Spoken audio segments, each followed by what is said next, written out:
जेठानी से अच्छी दुश्मन। ये क्या चल रहा है यहाँ? सुबह सुबह इतनी गर्मी में क्या बन रहा है जिसकी खुशबू पूरे घर में फैल रही है? अरे बरखा बहू आओ, देखो ना आज मयंक का जन्मदिन है तो सोचा सुबह के नाश्ते में थोड़ा पनीर बना लूं और साथ में पूड़ियाँ। आखिर बच्चे का जन्मदिन साल में एक बार आता है। हाँ भाभी, भाई को पनीर बहुत पसंद है ना, तो मम्मी ने कहा है कि आज उनकी पसंद का ही खाना बनेगा। पनीर? वाह, आप लोगों को तो जैसे पैसे पेड़ पर उगती हुई दिख रही हैं। क्या पनीर आजकल मुफ्त में आता है? मम्मी जी, क्या आपको अंदाजा भी है कि दूध और पनीर के दाम कहाँ पहुँच गए हैं? आप लोग तो ऐसे ऐश कर रहे हैं जैसे कोई बहुत बड़े खानदान के नवाब हो। बहू ये तुम क्या कह रही हो? पनीर कोई इतनी भी महंगी चीज नहीं है कि हम मयंक के जन्मदिन पर ना बना सके। आखिर वो भी तो इस घर का बेटा है। बेटा है तो क्या हुआ? क्या उसकी जेब से पैसे आ रहे हैं? मम्मी जी याद रखिएगा कि आज इस घर का चूल्हा मेरे पापा के दिए हुए पैसों से जल रहा है। आपके पति का बिजनेस तो कब का डूब चुका है। मेरे पापा अगर मदद न भेजे तो पनीर तो क्या, आप लोगों को सूखी रोटी के भी लाले पड़ जाएं। भाभी, आज भाई का जन्मदिन है, कम से कम आज तो ऐसी बातें मत कीजिए। हम बस थोड़ा सा अच्छा खाना बनाना चाहते हैं। हाँ ठीक है, आज बना लो, लेकिन ये रोज रोज का ड्रामा नहीं चलेगा। ये जो आप लोगों ने पैसे उड़ाने की आदत डाल रखी है ना, इसे सुधार लीजिए। मुझे फिजूल खर्ची बिल्कुल पसंद नहीं है। ऐसा तो मत कहो बहू। तो फिर क्या कहूँ? आप लोग तो बस पैसे बर्बाद करना जानते हैं। मेरे पापा दिन रात मेहनत करके पैसे कमाते हैं और आप लोग यहाँ पनीर की दावतें उड़ा रहे हैं। ये आखिरी बार है, समझ गए आप? बरखा तमतमाते हुए रसोई से निकलकर हॉल में आ जाती है और सोफे पर पैर पसार कर बैठ जाती है और फौरन रिमोट उठाकर एसी चला लेती है। रसोई में सुलेखा की आंखों में आंसू आ जाते हैं। वो बेबसी से मौसमी की तरफ देखती है। मौसमी अपनी माँ का हाथ पकड़कर उन्हें सांत्वना देने की कोशिश करती है। मौसमी बेटा, हमारे कैसे दिन आ गए हैं। कल तक हम अपने घर में वो वैभव देखते थे कि अगर खाना बच जाता था तो हम अपने नौकरों को दे देते थे और वो भी दुआएं देते थे, और आज हमें अपने ही घर में एक टुकड़ा पनीर बनाने के लिए भी 100 बातें सुननी पड़ रही हैं। मम्मी, आप दिल छोटा मत कीजिए। भाभी का स्वभाव शुरू से ही ऐसा है। जब से पापा के बिजनेस में घाटा हुआ है और उनके पापा ने हमारी मदद की है, वो तो जैसे हमें अपना गुलाम ही समझने लगी है। आज मयंक का जन्मदिन है, सोचा था आज उसे उसकी पसंद का खाना खिलाकर थोड़ी खुशी दूंगी, पर इस घर की हवा में तो सिर्फ कड़वाहट ही खुली हुई है। मुझे डर लगता है कि कहीं वो मयंक के सामने भी ये सब न बोल दे। मम्मी, आप खाना बनाइए, भाई आएगा तो हम सब मिलकर उसे विश करेंगे। भाभी की बातों को नजरअंदाज करना ही बेहतर होगा। थोड़ी देर बाद सब लोग डाइनिंग टेबल पर खाना खाने बैठते हैं। मयंक खुश है, लेकिन उसे घर के तनाव का अंदाजा है। राकेश जी चुपचाप अपना सिर झुकाए खाना खा रहे हैं। बरखा बार बार अपनी प्लेट में पनीर के टुकड़ों को देख रही है, जैसे वो उसे गिन रही हो। मौसमी, खाना खाने के बाद फ्री रहना। मुझे टेलर के यहाँ से अपना ब्लाउज मंगाना है, वो तो जरूरी है। मुझे शाम को एक किटी पार्टी में जाना है। भाभी, दोपहर की धूप बहुत तेज है, क्या मैं शाम को चली जाऊँ? अभी बाहर लो चल रही है। शाम को? शाम को तो मुझे पहनना है उसे। तुम अभी जाओगी, और हाँ, ये मत कहना कि तुम्हारे पास पैसे नहीं हैं। मुझे पता है तुम लोगों की हालत क्या है। बरखा अपने पर्स से कुछ नोट निकालती है और बड़ी बेरुखी से मौसमी की ओर फेंक देती है। नोट टेबल पर बिखर जाते हैं। मयंक और राकेश जी ये देखकर अंदर ही अंदर तिलमिला उठते हैं, पर खामोश रहते हैं। ये लो पैसे, और अभी के अभी जाओ और लेकर आओ। मुझे वो ब्लाउज अभी चाहिए। ज्यादा नखरे मत दिखाओ। इस घर में रहने के लिए कुछ काम तो करना ही पड़ेगा ना। ठीक है भाभी, मैं लेकर आती हूँ। मौसमी भरी दोपहरी की कड़क धूप में बाहर जाती है। जब वो करीब 1 घंटे बाद वापस आती है तो उसका चेहरा लाल पड़ जाता है और उसे चक्कर आने लगते हैं। वो चुपचाप अपने कमरे में जाकर लेट जाती है। शाम को समीर और मयंक काम से वापस आते हैं। समीर को मौसमी कहीं दिखाई नहीं देती तो, मम्मी, मौसमी कहाँ है? दिखाई नहीं दे रही है। कहाँ होंगी? कर रही होंगी आराम अपने कमरे में महारानी। काम के नाम पर तो बस बुखार चढ़ जाता है उसे। नहीं नहीं समीर बेटा, वो मौसमी दोपहर में बाहर धूप में गई थी ना। बरखा का कुछ सामान लाने, तो शायद उसे लू लग गई है। वो थोड़ा असहज महसूस कर रही थी तो मैंने ही उसे लेटने को कहा है। लो कर लो बुराई अपने बेटे से। अब क्या सामान मंगाना भी जुर्म हो गया है? समीर, देखो तुम्हारी माँ कैसे मुझे विलेन बना रही है। बस जरा सा बाहर क्या गई, ड्रामा शुरू हो गया। बरखा, कम से कम इतना बुरा तो मत कहो। वैसे तुम्हें पता भी है कि बाहर कितनी धूप थी। मौसमी की तबीयत ठीक नहीं है और तुम इस तरह की बातें कर रही हो। हाँ, तुम तो अपनी बहन का ही पक्ष लोगे। जाओ देख लो अब अपनी महारानी बहन को। मैं जा रही हूँ अपने कमरे में, यहाँ तो मेरा दम घुटता है। बरखा पैर पटकते हुए अपने कमरे में चली जाती है। समीर थका हुआ सोफे पर बैठ जाता है। राकेश जी भी बाहर से आते हैं और समीर के पास बैठते हैं। पापा, काश हमारे ऐसे दिन ना आए होते कि हमें बरखा के पापा से मदद लेनी पड़ती। आज उनकी वजह से ये घर चल रहा है, इसलिए वो हम सबको नीचे दिखाने का कोई मौका नहीं छोड़ती। बेटा, मजबूरी इंसान से क्या क्या नहीं करवाती। हमारा कारोबार अगर उस बिजनेस पार्टनर ने हमें धोखा देकर नहीं डुबोया होता तो आज ये नौबत नहीं आती। हम कोई गए गुजरे तो नहीं थे, हमारा भी नाम था शहर में। बस कुछ ही दिनों की बात है पापा, मैं और मयंक मेहनत कर रहे हैं। एक बार सब ठीक हो जाए ना, बस तो फिर हमारी स्थिति पहली जैसी हो जाएगी। तो हम सबसे पहले उनके पैसे लौटाएंगे। मुझे रोज 2 बातें सुनना अब बर्दाश्त नहीं होता। भाई, मैं भी पूरी कोशिश कर रहा हूँ, पर फिलहाल तो हमें भाभी की बातें सुननी ही पड़ेंगी। उनकी वजह से ही हमारे घर का खर्च निकल रहा है। अगले दिन बरखा अपनी सहेली रश्मि से फोन पर बात कर रही होती है। रश्मि उसे उसके घर के हालात और देवर की शादी के बारे में पूछती है। हाँ रश्मि, मयंक की शादी का तो सोच रहे हैं ये लोग, पर मैं डरी हुई हूँ। देखो, मैं बड़े घर की हूँ, पढ़ी लिखी हूँ, तो इन लोगों को संभाल लेती हूँ। पर अगर मयंक की बीवी भी मेरी तरह किसी बड़े घर की आ गई तो वो अपना रौब जमाएगी, फिर मेरी कौन सुनेगा। तो फिर किसी सीधी सादी घर की लड़की देखना बरखा, जो तेरी बातें माने और घर का काम भी कर ले। बिल्कुल, मैं तो अपनी देवरानी ऐसी लाऊंगी जो गरीब घर की हो, जिसे मैं जैसे चाहूँ वैसे नचा सकूं। गरीब घर की लड़की होगी तो दबी रहेगी और घर का सारा काम भी करेगी। मेरी नजर में एक लड़की है वाणी, बहुत ही गरीब घर की है, सीधी सादी है। तू कहे तो बात चलाऊं? हाँ जरूर, मुझे उसके बारे में और बता जरा। रात को खाना खाने के बाद बरखा सुलेखा के पास जाती है। सुलेखा थोड़ी डरी हुई है कि अब क्या नया हंगामा होगा। सुलेखा के कमरे में मयंक भी होता है। मम्मी जी, मयंक का बड़ा हो गया है, उसकी शादी की उम्र हो गई है, घर के काम भी बहुत बढ़ गए हैं। आप और मौसमी से संभलती नहीं है। मैंने मयंक के लिए एक लड़की देखी है। लड़की? कौन है वो बहू और कहाँ की है? उसकी फिक्र आप मत कीजिए, लड़की मेरी पसंद की है। गरीब घर की है तो कम से कम नखरे तो नहीं करेगी और इस घर को ठीक से संभालेगी। मैंने तय कर लिया है कि इस घर में अगर कोई देवरानी आएगी तो वही आएगी जिसे मैं पसंद करूंगी। पर बहू, मयंक से तो पूछ लो, उसकी पसंद भी तो मायने रखती है। मयंक क्या कहेगा?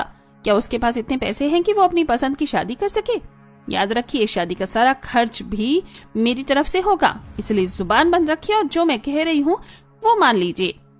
सुलेखा और समीर बेबसी में एक दूसरे को देखते हैं। उन्हें पता है कि बरखा के खिलाफ जाना उनके बस में नहीं है। तभी सुलेखा मयंक को समझाती है। बेटा मयंक, देखो, एक बड़े घर की लड़की बरखा हमारे घर में है ही। उसके रंग ढंग तो तुम देख ही रहे हो। ये वाणी जो आएगी वो छोटे घर की है, बेचारी सब संभाल लेगी और हमें बरखा के जुल्मों से भी शायद थोड़ा बचा ले। वो दबी रहेगी तो घर में शांति रहेगी। ठीक है मम्मी, अगर आप सबको लगता है कि इसी में घर की भलाई है तो मैं तैयार हूँ। कुछ ही हफ्तों में मयंक और वाणी की शादी हो जाती है। वाणी एक बहुत ही साधारण और सुंदर लड़की है। शादी के दिन बरखा सबके सामने बहुत मीठी बनती है, जैसे वो दुनिया की सबसे अच्छी जेठानी हो। लेकिन मुंह दिखाई की रस्म के वक्त उसका असली चेहरा बाहर आने लगता है। वाह बरखा बहू, तुम्हारी देवरानी तो बहुत सुंदर है, बिल्कुल गाय जैसी सीधी लग रही है। हाँ हाँ, क्यों नहीं। आखिर गरीब घर की जो है, बेचारी के पास तो ढंग के कपड़े तक नहीं थे शादी के लिए। मैंने तो इसके ऊपर दया करके इसे इस घर की बहू बनाया है, वरना इसके नसीब में इतना बड़ा घर कहाँ था। भाभी चुप रहो, अभी मेहमान है यहाँ, मुस्कुराओ और सबका आशीर्वाद लो। वाणी की आंखों में आंसू आ जाते हैं और वो चुप रहती है। जैसे ही सारे मेहमान चले जाते हैं, बरखा अपना असली रूप दिखाती है। अगले दिन वाणी की पहली रसोई की रस्म होती है। बरखा जानबूझकर अपनी 5-6 सहेलियों को लंच पर बुला लेती है। वाणी, इधर आओ, आज तुम्हारी पहली रसोई है। तो सुनो, मैंने अपनी सहेलियों को बुलाया है, तुम्हें उनके लिए शाही खाना बनाना होगा। जी भाभी, मैं बना लूंगी। क्या क्या बनाना है? पनीर की 2 सब्जियां, दाल मखनी, रायता, पुलाव और कम से कम 50-60 रोटियां। मेरी सहेलियां यहाँ खाएंगी भी और उनके साथ पैक करवा कर भी ले जाएंगी। और हाँ, कोई तुम्हारी मदद नहीं करेगा। ये रस्म तुम्हारी है तो सारा काम तुम्हें ही करना होगा। बहू, इतनी सारी रोटियां और इतना सारा खाना अकेली वाणी कैसे बनाएगी? मैं और मौस भी थोड़ी मदद कर देते हैं। खबरदार जो किसी ने रसोई में कदम रखा। मम्मी जी, आप अपना काम कीजिए। वाणी, तुम्हें पता चलना चाहिए कि इस घर में रहने की कीमत क्या है। जी भाभी। और वाणी, सुबह के अभी 6 बजे हैं, पहले पूरे घर का झाड़ू पोंछा करो। ऊपर से नीचे तक एक भी कोना गंदा नहीं दिखना चाहिए। उसके बाद बाजार जाओ और सब्जियां लेकर आओ। भाभी, मुझे बाजार का रास्ता नहीं पता और बाहर बहुत धूप है। रास्ता पूछ लेना किसी से। और सुन लो, तुम रिक्शा या ऑटो से नहीं जाओगी, पैदल ही जाओगी। पैसे पेट पर नहीं लगते जो तुम्हें मैं रिक्शे के लिए दूं। वानी बेचारी भारी मन से घर की साफ सफाई करती है। उसका हाथ झाड़ू लगाते लगाते थक जाते हैं, पर बरखा सोफे पर बैठकर उसे टोकती रहती है। सफाई के बाद वानी चिलचिलाती धूप में बाजार जाती है। वो 2-3 भारी झोले लेकर पैदल वापस आती है। पसीने से उसकी साड़ी भीग चुकी होती है। भाभी ये लीजिए सब्जियां, मैं बहुत थक गई हूँ, क्या 5 मिनट बैठ जाऊं? बैठने के लिए नहीं बुलाया है तुम्हें यहाँ, पहले हिसाब दो, एक एक पैसे का हिसाब लिखवाओ, कौन सी सब्जी कितने की आई है। वानी कांपते हाथों से हिसाब देती है। बरखा हाथ में सब्जियां उठाकर देखते हुए उसे एक एक पैसे के लिए जलील करती है। ये भिंडी इतनी महंगी क्यों लाई? और ये धनिया, क्या लूट मचा रखी है बाजार वालों ने? तुम तो बिल्कुल बेवकूफ हो। अब जाओ रसोई में और खाना बनाना शुरू करो, मेहमान 1 बजे तक आ जाएंगे। वानी भूखी प्यासी रसोई में लग जाती है। 1 बजे बरखा की सहेलियां आती हैं। वो लोग वानी का मजाक उड़ाती हैं। अरे बरखा, तेरी देवरानी तो बिल्कुल नौकरानी जैसी लग रही है, देख कैसे पसीने में लथपथ है। नौकरानी ही तो है, मैं इसे काम के लिए ही तो लाई हूँ। वानी, पानी लाओ सबके लिए जल्दी। वानी सबको पानी देती है, खाना परोसती है। सहेलियां खाना खाती हैं और पैक करवा कर ले जाती हैं। रात को वानी बुरी तरह से थककर अपने कमरे में गिर पड़ती है। मयंक उसे इस हालत में देखकर बहुत दुखी होता है। वानी, तुम ठीक तो हो? मम्मी बता रही थी कि भाभी ने तुमसे बहुत काम कराया। मयंक, भाभी ने मुझे 50-60 रोटियां और ढेर सारा खाना बनवाया और पूरे घर की सफाई भी कराई। मैं बहुत थक गई हूँ। वानी, मुझे तुमसे कुछ छुपाना नहीं चाहिए। हमारा कारोबार बिल्कुल डूब गया है। अब जो कुछ भी चल रहा है वो बरखा भाभी के पापा के पैसों से चल रहा है, इसलिए हम सब उनकी बात मानने पर मजबूर हैं। बस कुछ दिनों की बात है, मैं अपना बिजनेस फिर से खड़ा कर लूंगा। तब तक तुम्हें थोड़ा बर्दाश्त करना होगा। मैं कोशिश करूंगी मयंक, पर उनका व्यवहार बहुत डरावना है। 2 दिन बाद सूरज अभी पूरी तरह निकला भी नहीं है कि बरखा के कमरे में चिल्लाने की आवाजें आने लगती हैं। वानी जो रात को देर से सोई थी हड़बड़ाकर उठती है और अपनी साड़ी ठीक करते हुए बाहर भागती है। सुलेखा और मौसमी भी रसोई के पास सहमी हुई खड़ी हैं। बरखा हाथ में अपनी खाली चाय की प्याली लिए खड़ी है। उसके चेहरे पर सुबह की ताजगी नहीं बल्कि जहर भरा हुआ है। वाणी, कहाँ मर गई तुम? क्या यहाँ महारानी की तरह सोने के लिए आई हो? सुबह के 6 बज रहे हैं और अभी तक मेरी बेटी तैयार नहीं हुई। तुम्हें पता भी है मेरा सर दर्द से फटा जा रहा है। सॉरी भाभी, वो रात को बर्तन साफ करते करते 2 बज गए थे, तो आँख जरा देर से खुली। मैं अभी बस 2 मिनट में चाय लाती हूँ। बहाने मत बनाओ, रात को काम करना तुम्हारी जिम्मेदारी है। अब चुपचाप रसोई में जाओ और सुनो, आज नाश्ते के बाद तुम्हें बाजार जाना है। घर में सब्जियां खत्म हो गई हैं। बहू, कल ही तो वाणी इतनी सारी सब्जियां लेकर आई थी। अभी तो फ्रिज भरा हुआ है, धूप में उसे दोबारा भेजने की क्या जरूरत है? मम्मी जी, आप अपना ज्ञान अपने पास रखिए। मुझे ताजी सब्जियां खानी हैं, कल की बासी नहीं। और वानी, सुन लो, हफ्ते भर की सब्जी एक साथ मत उठा लाना। रोज मंडी जाओगी और रोज ताजी सब्जी लेकर आओगी। मुझे फ्रिज में रखा हुआ कचरा नहीं खाना। भाभी, बाहर बहुत लू चल रही है, क्या मैं हफ्ते भर का सामान एक साथ ले आऊं?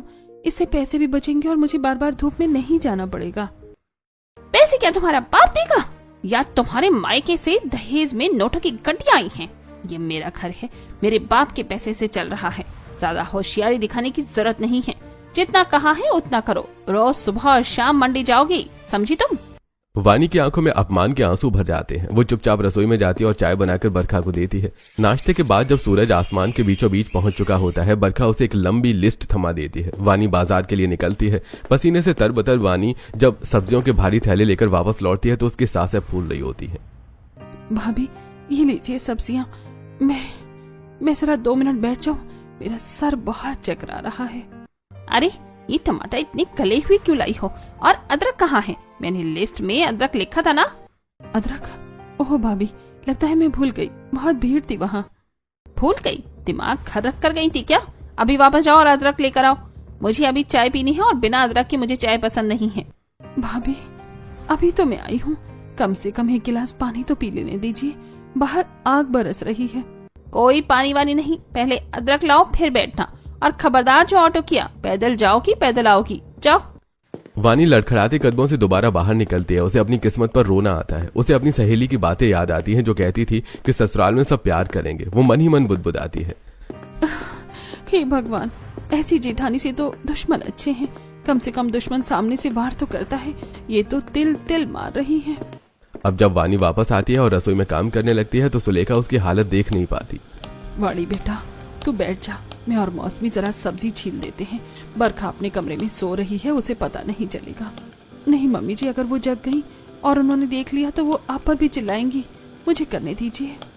सुलेखा फिर भी वानी के हाथ से चाकू छीन लेती है और काम करने लगती है। तभी अचानक बरखा का दरवाजा खुलता है। वो हाथ मलते हुए बाहर आती है और रसोई का नजारा देखकर उसके तन बदन में आग लग जाती है।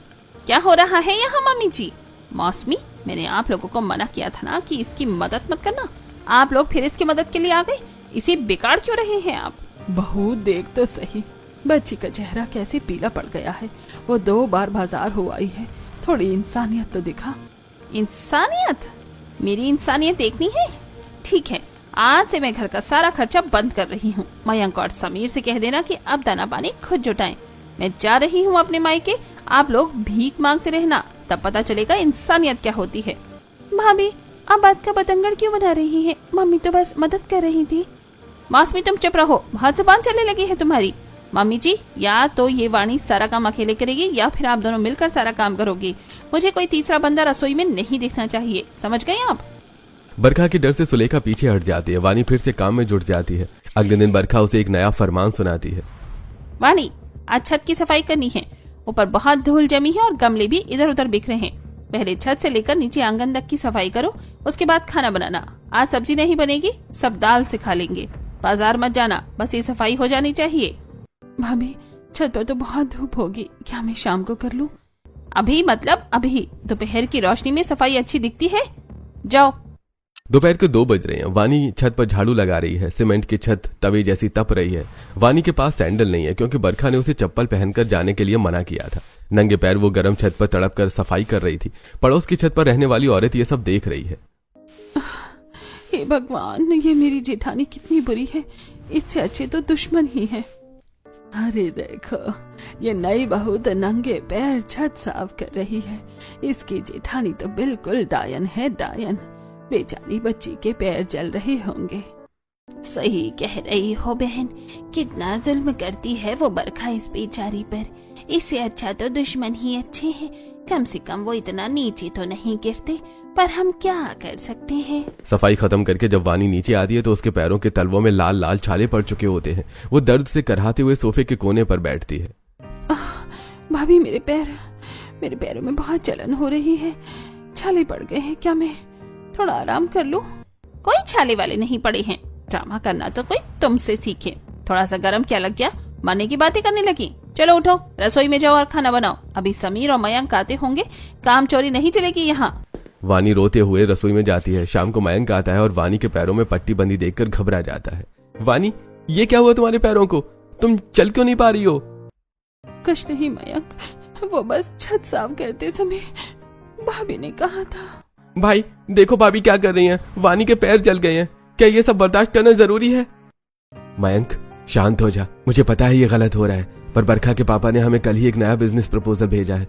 अगर हमने अभी बरखा को कुछ कहा तो वो सब खत्म कर देगी। हमें बस थोड़े दिन और सब्र करना होगा। वानी ये सब सुन रही है। उसे समझ आ जाता है कि इस घर में उसकी तकलीफ से ज्यादा अहमियत पैसों की है। कुछ दिन बाद बरखा की सहेलियां फिर से घर आती हैं। बरखा उन्हें अपने कमरे में बिठाती है और वानी को बार बार ऊपर नीचे दौड़ाती है। वाणी, जरा ठंडी शिकंजी बना कर लाओ, रश्मि को प्यास लगी है। वानी शिकंजी लेकर आती है। ये क्या, बर्फ कम है? वापस जाओ और ज्यादा बर्फ डाल कर लाओ। बरखा, तूने तो अपनी देवरानी को बिल्कुल उंगलियों पर नचा रखा है। मानना पड़ेगा यार, तेरी ट्रेनिंग जबरदस्त है। और नहीं तो क्या, ये करीब घर की लड़कियां ऐसी ही होती हैं। इन्हें जितना दबा कर रखो उतना ही सीधे चलती हैं।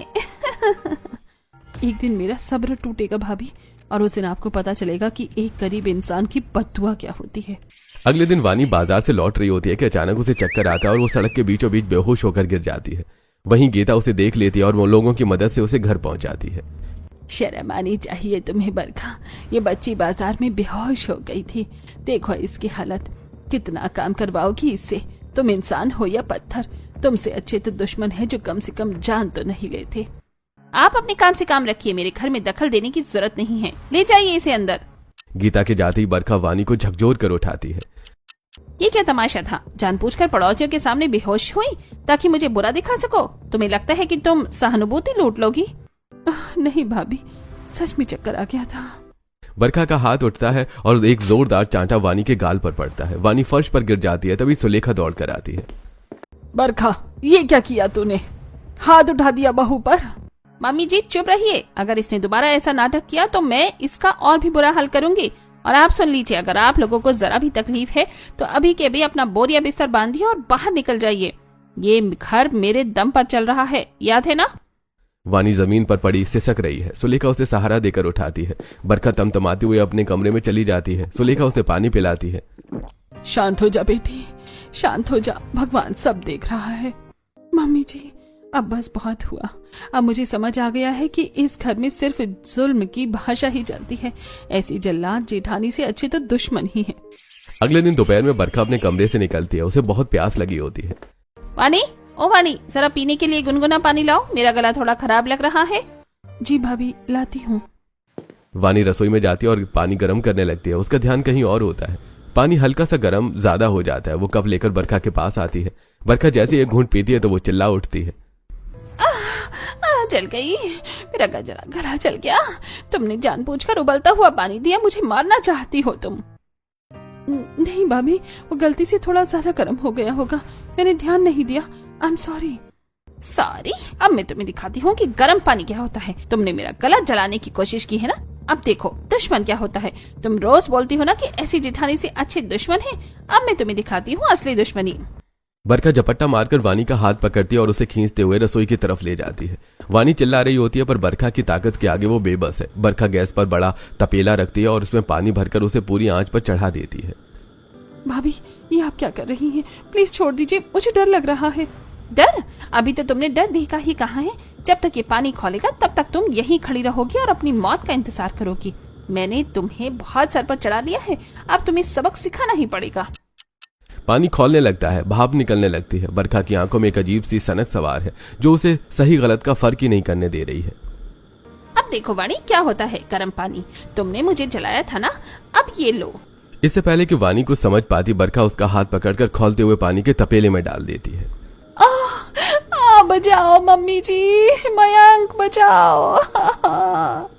वानी की रूह कंपा देने वाली चीख पूरे घर में गूंज उठती है। बरखा यही नहीं रुकती, वो तपेला उठाती है और वही खौलता हुआ पानी वानी के पैरों पर भी डाल देती है। वानी तड़पते हुए जमीन पर गिर जाती है। उसके हाथ पैर की खाल उधड़ जाती है।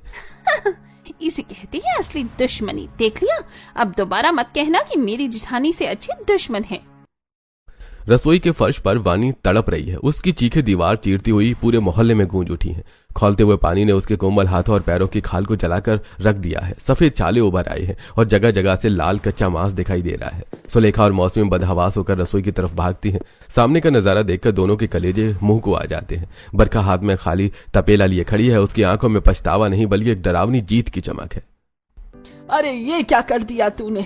हाय मेरी बच्ची। वाणी, आंखें खोल बेटा। बरखा, तू पागल हो गई है क्या?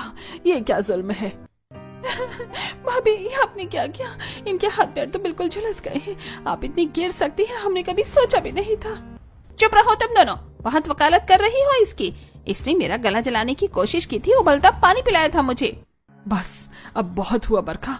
अब तक हम तेरी हर ज्यादती सहते रहे क्योंकि हम तेरे बाप के टुकड़ों पर पल रहे थे, पर आज तूने इंसानियत की सारी हदें पार कर दी हैं। कोई जानवर भी ऐसा नहीं करता जैसे तूने अपनी देवरानी के साथ किया है।